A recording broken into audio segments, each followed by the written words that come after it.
শেখ হাসিনার পতনের আন্দোলনে নেতৃত্ব দেওয়া ছাত্ররা একটি রাজনৈতিক দল গঠন করতে যাচ্ছেন এবং এই দলটি নিয়ে এখন দেশ বিদেশে আলোচনা।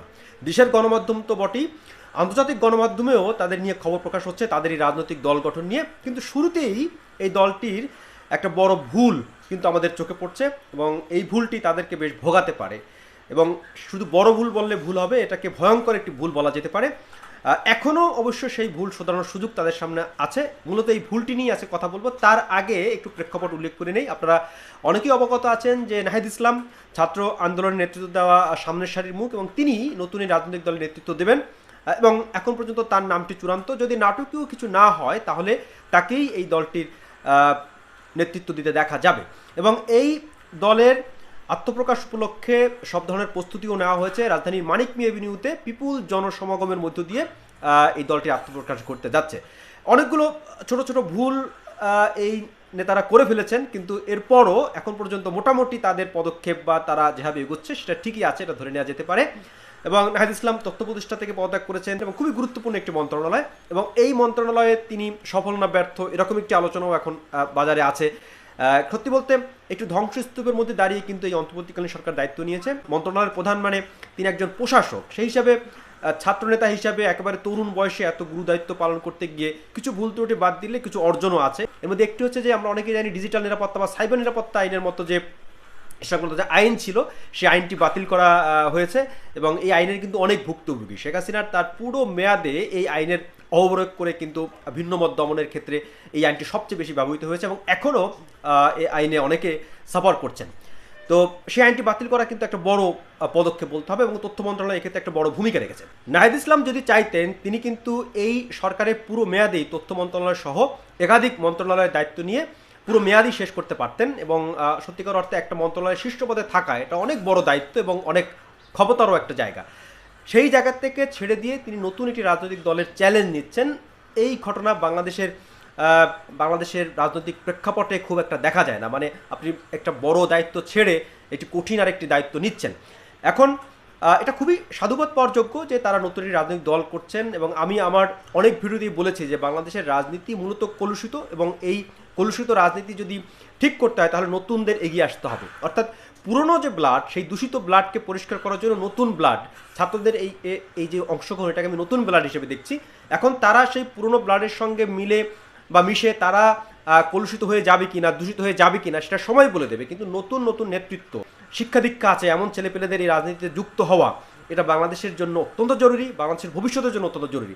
এখন তারা সফল হবে না ব্যর্থ হবে সেটা সময়ই বলে দেবে, কিন্তু এই ঘটনা খুবই তাৎপর্যপূর্ণ।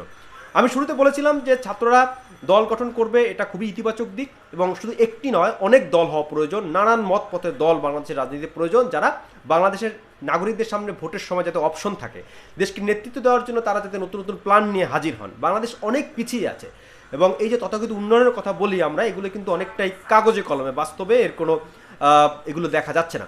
তো সেটা আমরা যদি বিভিন্ন ধরনের সেবা নিতে যাই তাহলে আমরা দেখি আমাদের সব ক্ষেত্রে, শিক্ষা স্বাস্থ্য সব ক্ষেত্রে একটা পশ্চাৎপদ অবস্থা আমরা দেখি। তো সেই জায়গায় নতুনদের নেতৃত্ব দিলে তারা নতুন কিছু দিতে পারবে। এখন সেই কলুষিত রাজনীতিতে পুরনো রক্তে মিশে এই নতুন রক্ত যদি তাদেরকে ক্লিন করতে পারে সেটা খুবই ভালো দিক। নতুন পুরনো মিলে রাজনীতিবিদরা মিলেই দেশকে এগিয়ে নেবেন, এটা আমাদের প্রত্যাশা। কিন্তু সবচেয়ে বড় যে ভুলের জায়গাটা এই ছাত্ররা করে ফেলেছে বা করছে, তাদের অনেক অনেক ভুল আছে ছোট ছোট, সেগুলো আমি এখন উল্লেখ করছি না। তবে বড় ভুলটি হচ্ছে যে ছাত্ররা এই যে নাহিদ ইসলাম পদত্যাগ করে নতুন দলের নেতৃত্ব দেবেন, কিন্তু আরও দুজন ছাত্র উপদেষ্টা কিন্তু এখনও পদে আছেন, সরকারের পদে আছেন। একজন মাহফুজ আলম আর একজন হচ্ছেন আসিফ মাহমুদ সজীব, এবং তারা অত্যন্ত গুরুত্বপূর্ণ দায়িত্ব আছেন। এখন ছাত্রনেতাদের একটি অংশ যদি সরকারে থাকে, আরেকটি অংশ যদি দল গঠন করে, তাহলে বিএনপি সহ বিভিন্ন দল যে অভিযোগ করছে যে ছাত্ররা কিংস পার্টি গঠন করছে এবং জনগণ এটা মেনে নেবে না এরকম কথাবার্তা যে বলছে, সেটাই কিন্তু তাহলে সত্য পরিণত হয়। অর্থাৎ আপনি একটা অংশ আপনার সরকারে থাকবেন, একসময় আমরা দেখতাম যে জাতীয় পার্টি সরকারও আছে বা বিরোধী দলও আছে শেখ হাসিনার ফর্মুলায়, সেরকম হলে তো বিতর্কিত হবে। এখন এই বিতর্ক আপনাদের দীর্ঘমেয়াদে যদি রাজনীতি আপনার সাসপেন্ড করতে হয় সেটা নিয়ে প্রশ্ন তুলবে। অর্থাৎ আপনি সরকারও আছেন আবার দল গঠনও করছেন, সরকারের ইশারায় দল গঠন করছেন এমন অভিযোগ বিরোধীরা করবে। তো সেই সুযোগটা আপনারা বিরোধীদের কাছে তুলে দিচ্ছেন, বিরোধী মানে আপনাদের রাজনৈতিক বিরোধী যারা। তো এটা আপনাদের জন্য একটা বড় হটকারিতা বা একটা একটা বুমেরাং হবে, কারণ আপনারা বুঝতে পারছেন না যে এটা নিয়ে কতটা বিতর্ক হতে পারে। ইতিমধ্যে কিন্তু এই আলোচনা হচ্ছে যে এটা কিংস পার্টি গঠিত হচ্ছে, অর্থাৎ সরকারের থেকে সরকারের মদদে আপনি দল করছেন।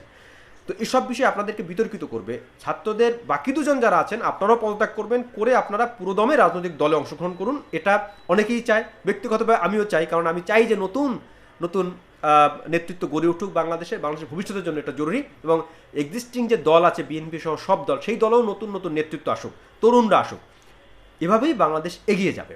আপনাদের এই ভুলটি কিন্তু আপনাদের ভোগাবে, আপনারা ভয়ঙ্কর ভুল করছেন। সরকার থেকে সবাই পদত্যাগ করুন এবং দল গঠন করুন, এবং দল গঠন করে এই মেয়াদেই আপনাদেরকে ক্ষমতায় আসতে হবে এমন নাও হতে পারে। আপনারা স্বচ্ছ নির্বাচনের পক্ষে থাকুন, যারাই ক্ষমতায় আসবে তাদেরকে জবাবদিহিতার আওতায় আনুন। নাহিদ ইসলাম যেমনটি বলছিলেন যে রাজপথে হবে আপনার ভূমিকা, সেই ভূমিকাটি আমরা সব তরুণ ছাত্রনেতাদের বা নেতাদের আমরা দেখতে চাই। বাংলাদেশের রাজনীতিতে আপনারা যে সম্ভাবনা তৈরি করেছেন সেটা যেন মাঠে মারা না যায়।